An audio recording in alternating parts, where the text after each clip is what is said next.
Listening Flow Podcast. For speaking English with flow. Welcome back to the Listening Flow podcast. Today, we're diving into the topic of yesterday. Exactly. We're going to talk about the past. And I've got so many thoughts on what happened this week. Wow, I'm really curious to know what you did yesterday, Jenna. You have no idea, Mag. Or maybe I should say, you really have no idea.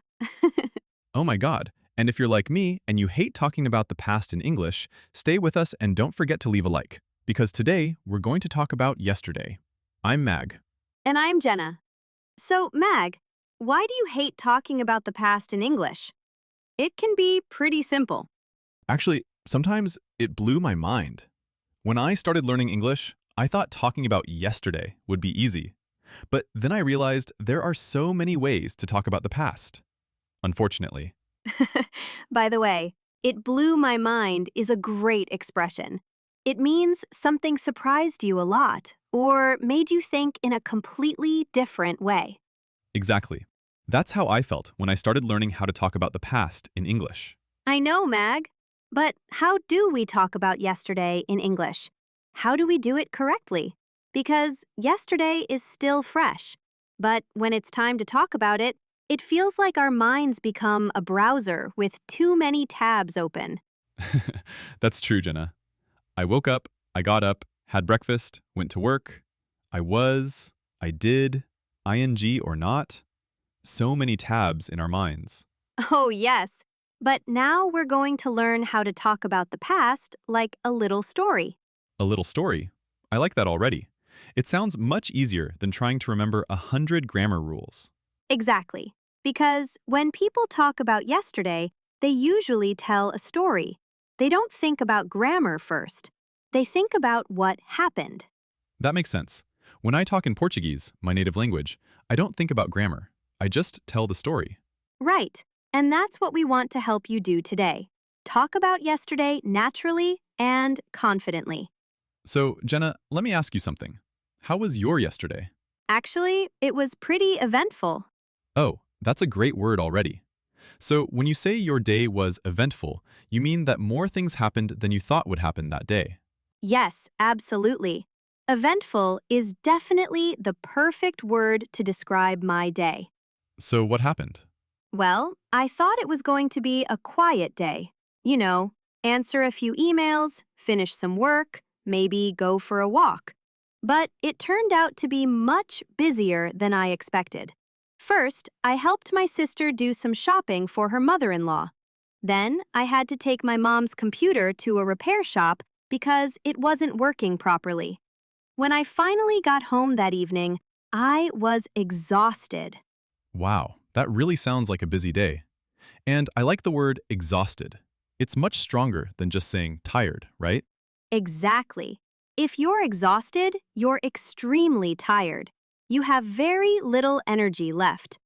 Now you understand me when I talk about an eventful day. That definitely is the best definition of an eventful day. And honestly, I would say your day was a little overwhelming too, Jenna. At some moments, yes. That sounds like a great word too. What exactly does it mean? Well, when you feel overwhelmed, you feel like there is just too much happening at once. Too much work, too many things to do, and too many problems to solve at the same time. Yes. Honestly, I think overwhelming describes most of my days, Mag. And what about your yesterday, Mag? Actually, my day was pretty good. I was planning to stay home and study French for a few hours. French? Are you studying French now? Yes, I think it's an amazing language. I've always wanted to learn it. Really? What made you start?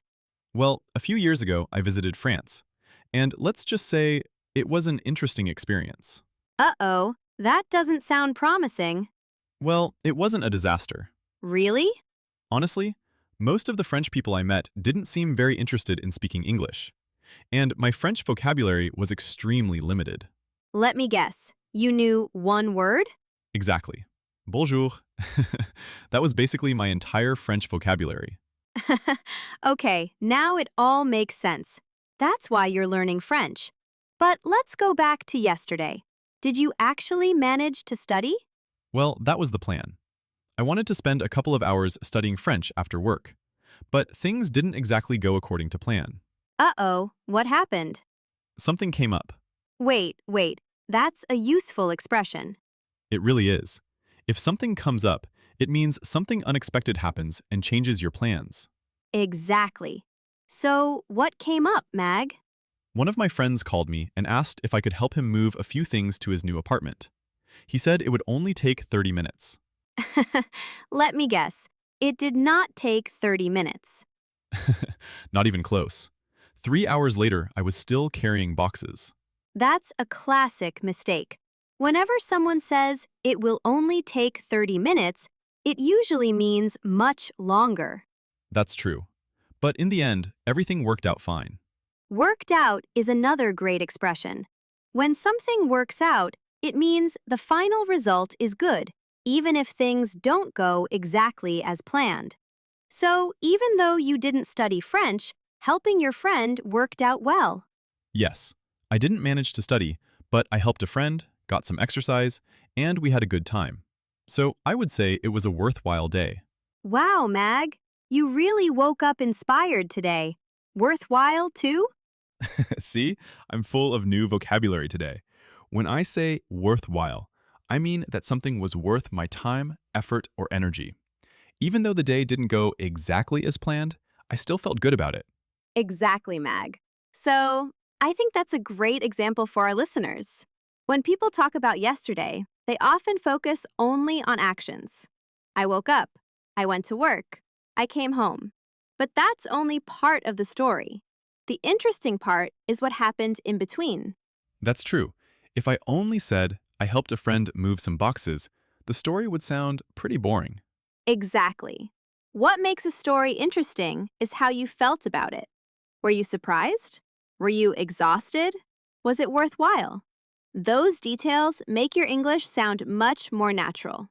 So talking about yesterday isn't just about grammar. Exactly. It's about telling a story. And that sounds much easier than memorizing 100 grammar rules. I knew you'd say that. So let's practice. Think about your yesterday and type it in the comments. Try to tell us something about your day and use a new word you learned today, like eventful, exhausted, overwhelming, or worthwhile. For example, you could say, yesterday was pretty eventful. I had a lot of things to do, but in the end, it was a worthwhile day. Yes, and don't worry about making mistakes. The goal is to practice. It doesn't have to be perfect. Just try. You know what I think, Jenna? Many English learners worry too much about grammar. And of course, grammar is important. But when we talk about the past, we don't always need to go too deep, like using the past perfect continuous or something like that. It is great to use, but maybe it is more of a B2 level thing. Yes, Mag. And the more things we add, the richer the sentence becomes. But also, the harder it can be to build it in our minds. That's true. And I think there is another big problem. Many learners don't know how to sequence their ideas.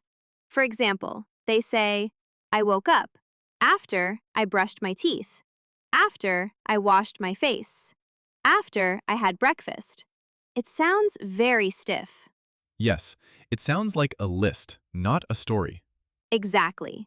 So instead of repeating after all the time, we can use simple connectors like then, after that, later, by the afternoon, and in the evening. These words help the story feel more natural and easier to follow. And it's also important to give some context between those things. For example, after breakfast, maybe you went for a walk and then went to work. But perhaps something happened during that walk, and that's where you can add more details and make the story interesting instead of simply listing things. Remember, you're not a robot. We want details. We want feelings. What happened? How did you feel? Was something surprising? Was it frustrating? Was it fun? Exactly. That's what makes people want to keep listening. If you only say, I woke up, I had breakfast, I went to work, we understand what happened, but we don't really know anything about your experience. Yes, sometimes the most interesting part of the story is the thing you didn't plan to talk about. Like getting lost during your walk.